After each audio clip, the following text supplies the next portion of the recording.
हाँ इलेक्ट्रिसिटी पे बात करते हैं अपन, ठीक है। इलेक्ट्रिसिटी के लिए जो अपनी कंडीशन थी सीरीज ऑफ पैरेलल कनेक्शन पढ़ने से पहले सबसे पहले दो लॉ पढ़ेंगे अपन, एक तो केसीएल और दूसरा है अपना केवीएल। केसीएल एंड केवीएल पढ़े हैं? पढ़ लिया, दोनों चीजें पढ़ी होगी, वीडियोस में देखा होगा पुराने वालों में। केसीएल में क्या होता है, किरचॉफ करंट लॉ, किरचॉफ, और दूसरा है किरचॉफ वोल्टेज लॉ।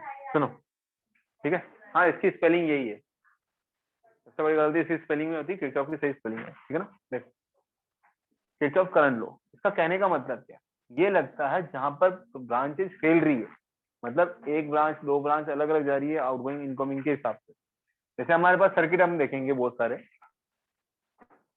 एक नोड है, उस नोड पे बहुत सारी ब्रांचेस निकल रही है, लेकिन ना ये उस नोड के ऊपर लगेगी, कैसे लगेगी, इनकमिंग करंट जितनी भी है उन सबका sum equals to outgoing current का सम, ठीक है।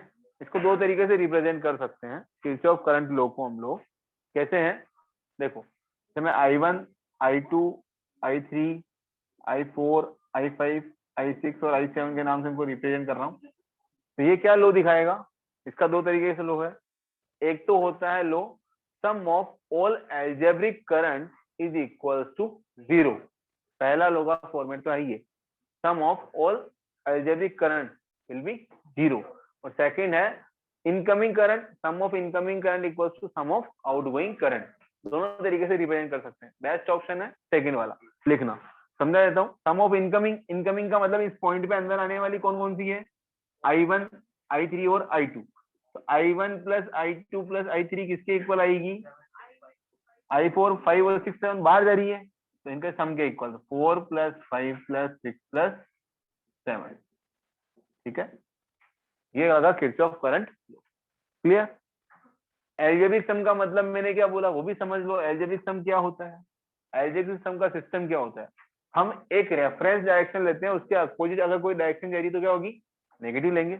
सम का मतलब सबको ऐड करना, देखो जैसे मैंने अगर पॉजिटिव डायरेक्शन किसकी मानी, अंदर जाने वाले की, I1 क्या आएगा, I2 भी पॉजिटिव, I3 भी पॉजिटिव, तो सब अंदर जाने वाले हैं। बाहर निकलने वाला कौन सा है, I4 I5 I6 और I7, ये सब बाहर जाने वाले हैं, है ना। तो इन सब के साथ कौन सा साइन आएगा, माइनस का, तो minus I4 minus I5 minus I6 minus I7 equal to, इन सबको उधर ट्रांसफर करेंगे तो पॉजिटिव बन जाएंगे, तो ये सेकंड स्टेप भी आ जाएगी, बात बराबर है, तुम कैसे भी लिखो एक ही बात, क्लियर। स्टेटमेंट दोनों सेम है, आंसर दोनों का आएगा, ओके। Define है, KCL states that the total current in a closed circuit, the entering current at node is equal to the current leaving at the point, ना, या algebraic sum of current at node in a electronic circuit, electric circuit is equal to zero। Node का मतलब क्या, यही point है ना, इसको अपन बोल रहे हैं, इसको बोलते हैं नोड, क्लियर। नेक्स्ट है केवीएल,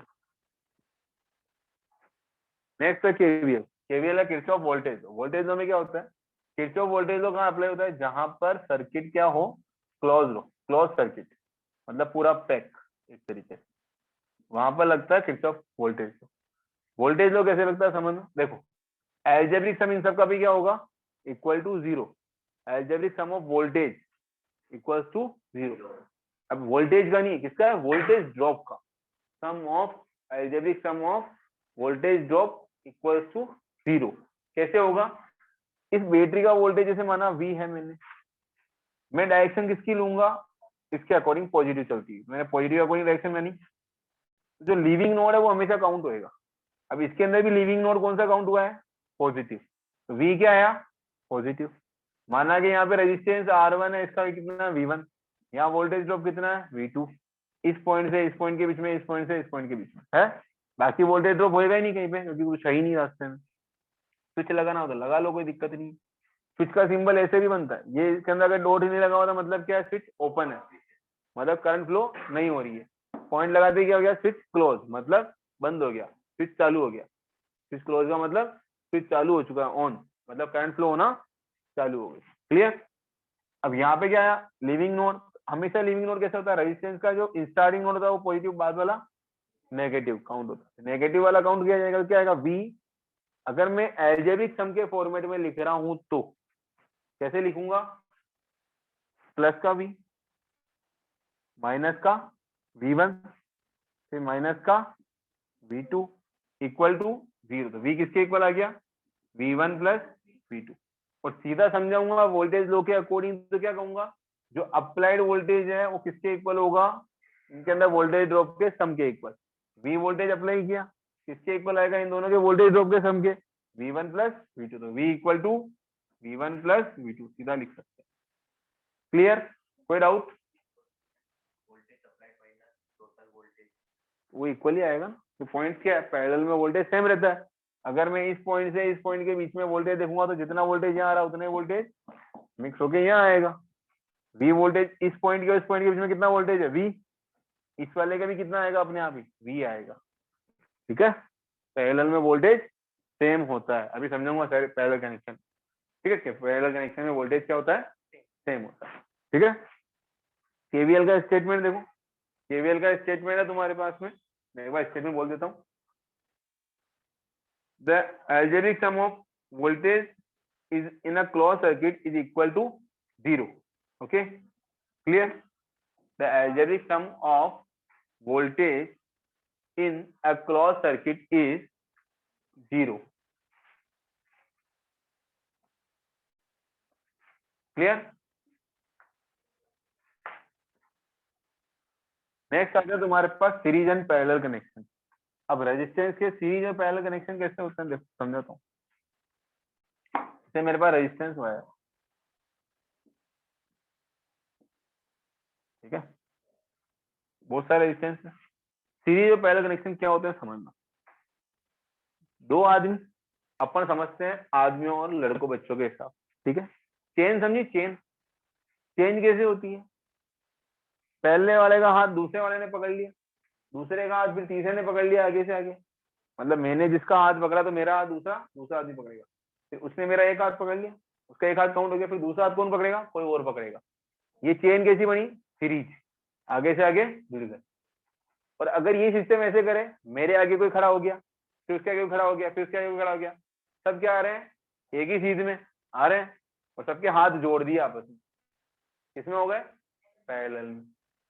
क्लियर? समझ में आ गई बात? कोई डाउट? कनेक्शन कैसा हुआ? एंड पॉइंट से, पहले का एंड पॉइंट ये रहा, दूसरे वाले को इसके पहले मुंडे से जोड़ दिया, इसका मुंडा पहले से जुड़ गया, इसका मुंडा ये क्या हो गया? सीरीज। देखो जुड़ गए आगे से आगे रस्सी, ये क्या हो गई? सीरीज। और अगर यही समस्या ऐसे नहीं करते, ऐसे करते,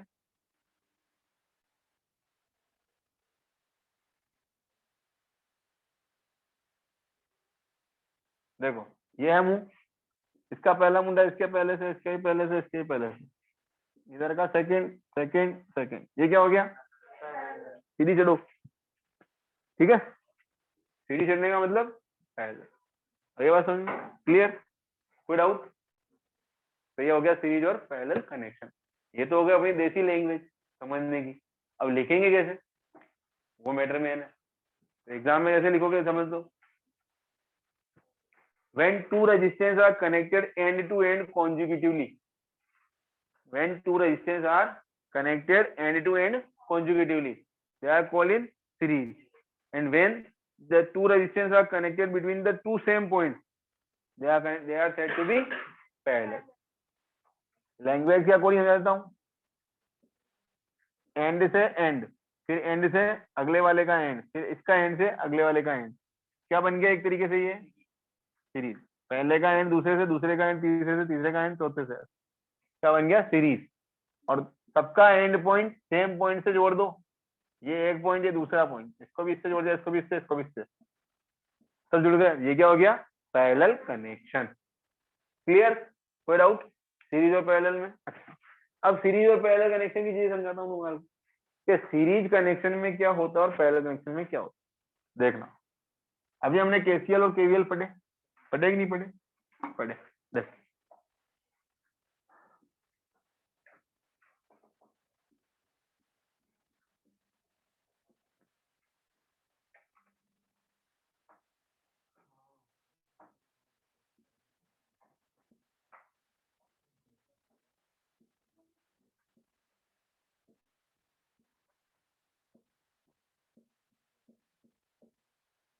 अभी मैं नॉर्मल समझाने के हिसाब से बता रहा हूँ, स्विच वगैरह कुछ नहीं बना रहा, केवल समझाने के हिसाब।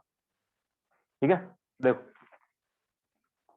यहाँ पर क्या दिख रहा है, केवीएल दिख रहा है, क्लियर लगता हुआ, किरचॉफ वोल्टेज लॉ लगता हुआ दिख रहा है, सीधा सीधा लग रहा। तो वोल्टेज क्या हो गया, जितना यहाँ अप्लाई किया वो इन तीनों के अंदर इक्वल हो गया, डिवाइड इनके हिसाब से जो जो रेजिस्टेंस था। तो मतलब सीरीज कनेक्शन में वोल्टेज सेम है क्या सब जगह पे, नहीं। यहाँ से गया कुछ, कुछ यहाँ टूट गया, कुछ यहाँ टूट गया, कुछ, तो सीरीज में वोल्टेज इक्वल नहीं होता है। सीरीज में वोल्टेज क्या होता है, टुकड़ों में बन जाता है, और सबका सम किसके इक्वल आता है, इसके इक्वल आता है। दूसरी बात, करंट यहां से निकली, इस नोड पे देखा, जितनी घुसी उतनी निकली, इस नोड पे देखा, जितनी घुसी उतनी, मतलब जितनी जा रही है वहां से एंड तक वही चल रही, तो शुरुआत में जितनी फ्लो हुई एंड तक भी उतनी। तो पूरे सर्किट में सीरीज में करंट क्या होती है, सेम, कोई चेंज नहीं। यहां देखते हैं, करंट घुसी, यहाँ आई तक तो ठीक था, यहां से आते ही क्या हुआ, घुसने का तो एक, निकलने के तीन रास्ते थे, तीन अलग अलग पार्ट हो गए। क्या करंट सेम है सब में, क्या लगा, केसीएल, तो करंट हो गई टुकड़ों में डिवाइड, अलग अलग हो गई। बचा वोल्टेज, इसके पॉइंट यहाँ तक कुछ है एक्स्ट्रा, नहीं, वोल्टेज भी यहाँ तक देखा तब भी कोई चेंज नहीं, यहाँ तक देखा तब भी कोई चेंज नहीं, बीच में कुछ है ही नहीं रोकने वाला, ड्रॉप कहाँ मारेगा, जब तक रेजिस्टेंस नहीं आएगा वोल्टेज ड्रॉप नहीं होगा। अब कहाँ आया, इस पॉइंट पे और इस पॉइंट पे। अब देखो समझना, यहां तक कितना वोल्टेज दिख रहा है, वी, इस रेजिस्टेंस के दोनों मुंडे कहाँ जुड़े हुए, इससे वोल्टेज ड्रॉप कितना आया, वी का वी अप्लाई हो गया। इस वाले रेजिस्टेंस पे भी मुंडे कहाँ जुड़े हुए, इसी पे, यहाँ तो कोई फर्क पड़ ही नहीं रहा, कुछ है ही नहीं, सीधा ओनली कहाँ पे, इसी चीज पे। तो इस पूरे का जो एंड पॉइंट है कहाँ आके जुड़ा है, इस पे वोल्टेज जो यहाँ से अप्लाई हुआ वो कहाँ अप्लाई हो गया, सीधा इस पे भी अप्लाई हो गया। ऐसे वोल्टेज सीधा कहाँ अप्लाई हो गया, इस पे भी अप्लाई हो गया, क्योंकि इस पॉइंटों से दोनों जुड़े हुए हैं, और इनके जुड़ने में रेजिस्टेंस के साथ ओनली वायर, कनेक्टिंग वायर ही लगे हुए हैं। कनेक्टिंग वायर वोल्टेज ड्रॉप दिखाता ही नहीं है, जितना वोल्टेज अप्लाई किया वो सीधा किस पे लग गया, रेजिस्टेंस पे जाके बैठ गया। तो वोल्टेज सबका क्या है, सेम, करंट सबकी क्या है, अलग अलग। तो मतलब पैरेलल कनेक्शन में वोल्टेज क्या होता है, सेम, और करंट क्या होती है, डिफरेंट। समझ में आ गया मैटर। अब जिंदगी में कभी नहीं भूलोगे कि सीरीज में करंट क्या होता है, वोल्टेज क्या होता है। ठीक है, रेजिस्टेंस सीरीज में कनेक्ट होंगे तो कैसे रिजल्ट देंगे, रिजल्टेंट रेजिस्टेंस क्या आएगा, और पैरेलल में हो तो रिजल्टेंट क्या बनेगा। रिजल्टेंट का मतलब, अगर मैंने बहुत सारे रेजिस्टेंस को सीरीज कनेक्शन में दे दिया तो उनका ओवरऑल मिला के कितना रेस्पॉन्स देगा, है ना, इक्विवेलेंट रेजिस्टेंस इसको अपन बोलते हैं। ठीक है, रिजल्टेंट। अब देखो कैसे निकलेगा, वो समझाता हूँ। सर्किट यही है तुम्हारा बना हुआ, अब 2 हो चाहे 3 हो चाहे 4 हो, प्रोसेस सबका सेम रहेगा। देखो ये मैंने डाल दिया स्विच, अपन यहाँ पे 3 पे कर रहे हैं, तुम्हारे बुक में 2 पे, 3 पे, 4 पे, सब पे है। मैं 1 पे समझा देता हूँ, तुम इनफाइनाइट पे भी निकालना हो तो भी निकाल सकोगे, एन नंबर और रेजिस्टेंस हो गए तो भी निकाल लो। ठीक है, देखो पहले समझते हैं इसी को, इसको हटा देते हैं। ये कौन सा कनेक्शन है अपना, सीरीज कनेक्शन है। अब क्या हुआ, वोल्टेज तो सेम है, दिख रहा है, क्या है, वोल्टेज तो दिख ही रहा है अप्लाई किया हुआ, करंट क्या है यहाँ पे, सेम। समझाने का हम देखो, हम बोलते हैं करंट सेम जाती है, हमने एक ओम्स लॉ पढ़ा, ओम्स लॉ क्या कहता है, जिसमें करंट फ्लो हो रही है, अगर आई करंट फ्लो हो रही है, उसका रेजिस्टेंस आर है, तो वोल्टेज कितना वहां पे drop, V equal to I R. Formula पढ़ा, वी इक्वल टू क्या होता है, आई इंटू आर होता है। अगर मैंने माना यहाँ पे रेजिस्टेंस आर वन है, यहाँ आर टू, यहाँ आर थ्री है, मैं मानता हूँ यहाँ पे वोल्टेज ड्रॉप इससे इस तक कितना है, वी वन, यहाँ से यहाँ तक कितना है, वी टू, यहाँ से यहाँ तक कितना है, वी थ्री। ठीक है, तो अकॉर्डिंग टू ओम्स लॉ क्या होएगा, वी वन किसके इक्वल आएगा, यहाँ पे करंट कितनी फ्लो हुई, आई, यहाँ पे भी कितनी, आई, यहाँ पे भी आई, तो वी वन कितना आया, I R one, V two कितना आया, I R two, V three कितना आया, आई आर थ्री। अगर मैं ये बोलूं कि इन तीनों का मिला के इक्विवेलेंट रेजिस्टेंस कितना ले लूं, आर, तो इस पूरे का मान लिया मैंने आर है, करंट कितनी फ्लो इसमें, आई, तो कितना आया, आई इंटू आर, किसके इक्वल होगा, यहाँ से यहाँ तक वोल्टेज वो कितना है, वी। तो अकॉर्डिंग टू दिस अगर इक्विवेलेंट रेजिस्टेंस में मान लेता हूँ कि इसका पूरा कितना है, आर, तो इम्प्लाइज वी इक्वल्स टू कितना हो गया, आई आर। हमने किरचॉफ वोल्टेज लॉ भी जस्ट देखा, क्या कह रहा था कि अलजेब्रिक सम कितना होता है वोल्टेज का, 0। तो V किसके इक्वल आता है, V1 plus V2 plus V3 के इक्वल आता है। लगा दिया। अब V कितना है, IR, IR1, IR2, IR3, सबका I कॉमन, उड़ा दो साले को। R equal to R1 plus R2 plus R3, ये आपका सीरीज कनेक्शन में रेजिस्टेंस का इक्विवेलेंट पार्ट। मतलब सीरीज में जितने भी रेजिस्टेंस होंगे सबका रेजिस्टेंस सीधा जोड़ना है। फॉर एग्जांपल जैसे यहाँ पे 2 ओम है, यहाँ पे 5 ओम है, यहाँ पे 7, कितना हो गया सम, 7, 5, 12 और 2 14 ओम, इसका इक्विवेलेंट रेजिस्टेंस आ गया। क्लियर, कोई डाउट, समझ में आ गया, क्यों एकदम कोई इशू नहीं है, ठीक है। अच्छा अब देखो, अगर क्वेश्चन में मान लो 2 ही पूछता तो क्या आता, एग्जाम में डेरिवेशन पूछ सकता है कि 2 रेजिस्टेंस का इक्विवेलेंट निकालो, R1 plus R2, V3 R3 I3 से बढ़ जाएंगे, आई आ जाएंगे ना। ऐसे अगर मान लो बोलते हैं n रेजिस्टेंस का निकालो, n रेजिस्टेंस सर्किट कैसे बनता है वो समझा देता हूँ ना। ये क्या आ जाएगा, Rn, ठीक है। यहाँ पे वोल्टेज ड्रॉप कितना आ जाएगा, Vn, यहाँ पे क्या बनेगा, IRn, तो बड़ी बात नहीं है, तो ऑन, ये तो है ही सही। V equal to Vn IRn,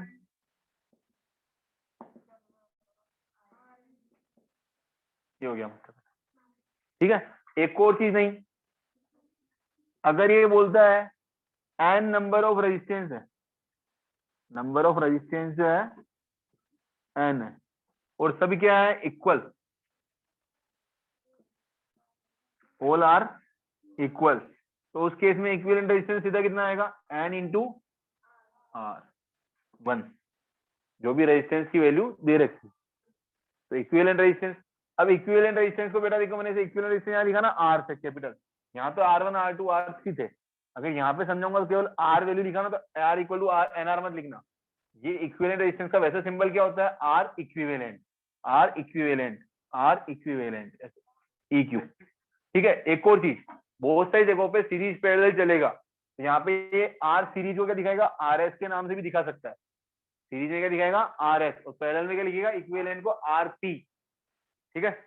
जहाँ इक्विवेलेंट निकलवाएंगे तो सीरीज का अगर इक्विवेलेंट निकालना होगा क्या लिखेंगे RS, और अगर जहाँ पैरेलल में निकालना होगा क्या लिखेंगे RP के नाम से सिंबल से बना, और R इक्विवेलेंट तो है ही सही, उससे तो कोई मैटर ही नहीं है, ठीक है। और या फिर कैसे बनेगा, जैसे A पॉइंट से B पॉइंट के बीच में है, उसके बीच में बड़े कितने पॉइंट हो, तो R A से B के बीच में, तो R A B, A से B के बीच का रेजिस्टेंस। अब वो कोई सा भी कनेक्शन होता है, सीरीज प्लस पैरेलल कुछ भी हो, अलग अलग कुछ भी नंबर निकले तो कोई फर्क नहीं पड़ेगा। क्लियर, यहाँ तक का मैटर खत्म, सीरीज कनेक्शन डायरेक्शन फिनिश। अब आते हैं अपन पैरेलल के ऊपर। देखो पैरेलल, ये तो डाउट खत्म, तो कोई इशू नहीं है।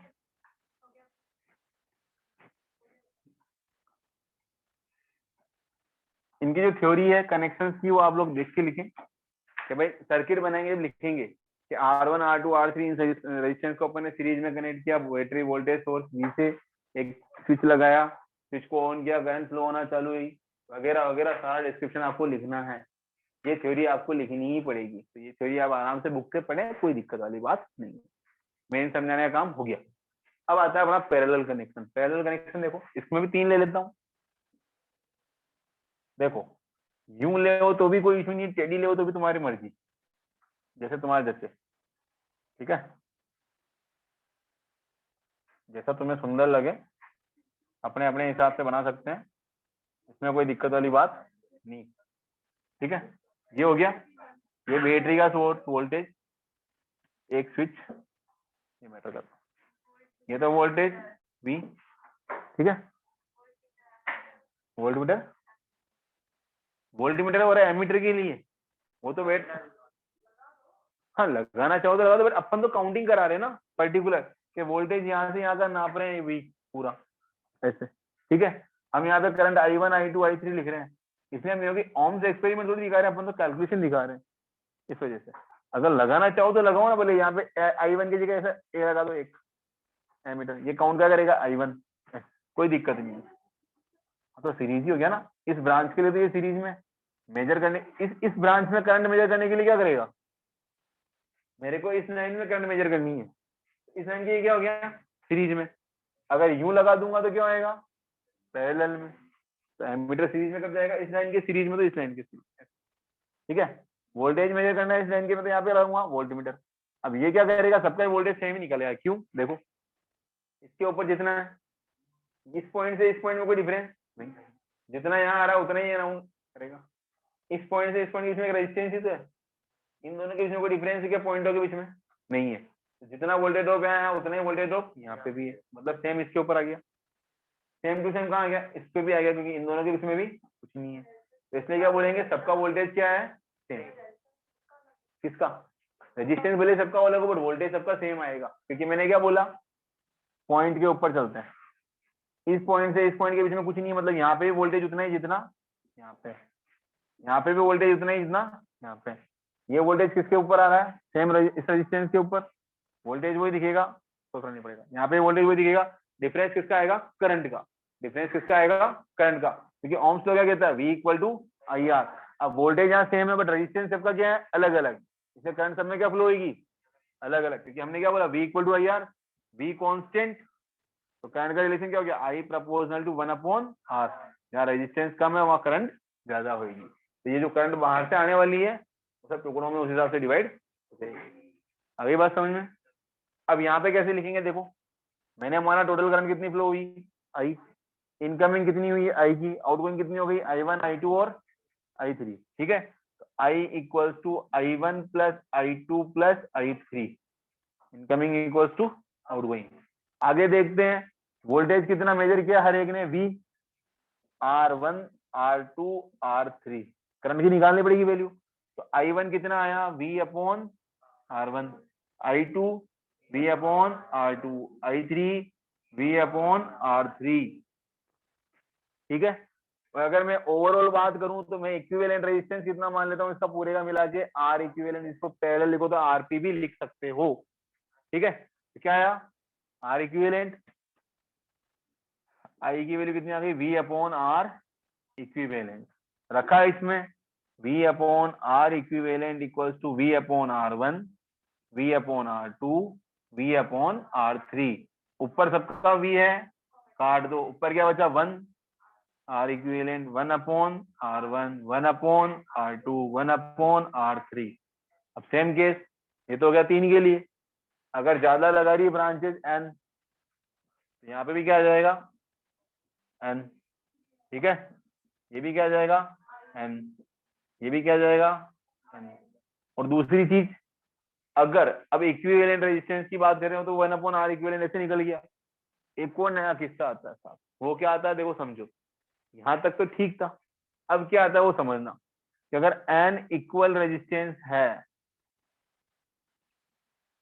तो फॉर्मूले के अकॉर्डिंग क्या बनेगा, 1 upon R equivalent equals to सब बराबर है 1 upon R, 1 upon R, 1 upon R, कितनी बार है n time, n into 1 upon R, तो इक्विवेलेंट कितना हो गया R equivalent equals to R upon n, मतलब अगर ऐसा बोला जाए मैंने 5 ओम के 5 रेजिस्टेंस पैरेलल में कनेक्ट किए, अब उनका इक्विवेलेंट कितना आएगा 1, 5/5 1,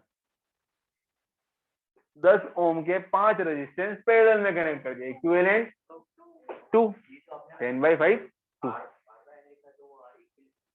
हाँ R इक्विवेलेंट, अगर पैरेलल में सेम रेजिस्टेंस कनेक्ट कर रहे हैं एक ही तरह के n, तो इक्विवेलेंट कितना बनेगा। दूसरी बात, सीरीज में रेजिस्टेंस हमेशा बढ़ेगा, पैरेलल में हमेशा रेजिस्टेंस कम होगा। दूसरी बात, सीरीज में रेजिस्टेंस बढ़ रहा तो ठीक है, जो इक्विवेलेंट रेजिस्टेंस आएगा वो सबसे बड़े वाले रेजिस्टेंस से भी बड़ा होगा, जबकि पैरेलल में क्या होता है, पैरेलल में रेजिस्टेंस सबसे छोटे वाले से भी क्या होगा छोटा होगा और कम हो जाएगा। जैसे मेरे पास सपोज 1 ओम का रेजिस्टेंस और एक 1000 ओम का रेजिस्टेंस, तो जब सीरीज में कनेक्ट किया तो कितना हो गया 1001, बढ़ गया, बड़े वाले से भी बड़ा हो गया। और जब पैरेलल में कनेक्ट किया 1 और 1000 ओम का जो इक्विवेलेंट रेजिस्टेंस आएगा वो 1 से भी कम आएगा। क्लियर, इसका एक और फॉर्मेट सिखा रहा हूं साथ साथ, जब दो रेजिस्टेंस पैरेलल में हो तब क्या करना है। देखो ये तो हो गया 3 और 3 से ज्यादा, तो हमें फॉर्मूला हमेशा ये लगाएंगे 1 upon R equivalent equals to 1 upon R1 plus 1 upon R2 plus 1 upon R3, इसको सोल्व करके आंसर निकालना है, न्यूमेरिकल में कराएंगे समझाऊंगा। फॉर्मूला तो आ गया क्लियर। सीरीज में जितने भी कनेक्ट करो सीधा जोड़ना है, पैरेलल में जितने भी कनेक्ट करेंगे तो क्या आएगा 1/R1 1/R2 ऐसे करके जोड़ना है। अब आता है पैरेलल का दो का कॉम्बिनेशन। जब सीरीज में दो रेजिस्टेंस जोड़ेंगे, मैं 3-4 डेरिवेशन तो कर ही सकते हो, दो जोड़ेंगे तो क्या आएगा R1 प्लस R2, ठीक है। बट जब यही रेजिस्टेंस पैरेलल में जोड़ेंगे, पैरेलल में क्या आएगा, नहीं R1 और R2 है तो 1/R इक्विवेलेंट क्या बना 1/R1 प्लस 1/R2। सोल्व किया तो R1 R2 का एलसीएम, ऊपर क्या गया R2 plus R1 1/R equivalent. अपने को तो आंसर निकालना R इक्विवेलेंट, तो उल्टा होएगा तो क्या आएगा R1 R2 upon R1 plus R2। ये फॉर्मूला हम सीधा काम में ले सकते हैं दो रेजिस्टेंस के लिए, इसको इतना सोल्व करने की जरूरत नहीं है। दो रेजिस्टेंस का इक्विवेलेंट मतलब R1 R2 upon R1 plus R2, सीधा फॉर्मूला काम में लेगा। क्लियर, समझ में आ गई बात। इसको सोल्व करने के लिए मत बैठ जाना 3 स्टेप बिगाड़ने के लिए, सीधा काम में लोगे R1 R2 upon R1 plus R2। Clear.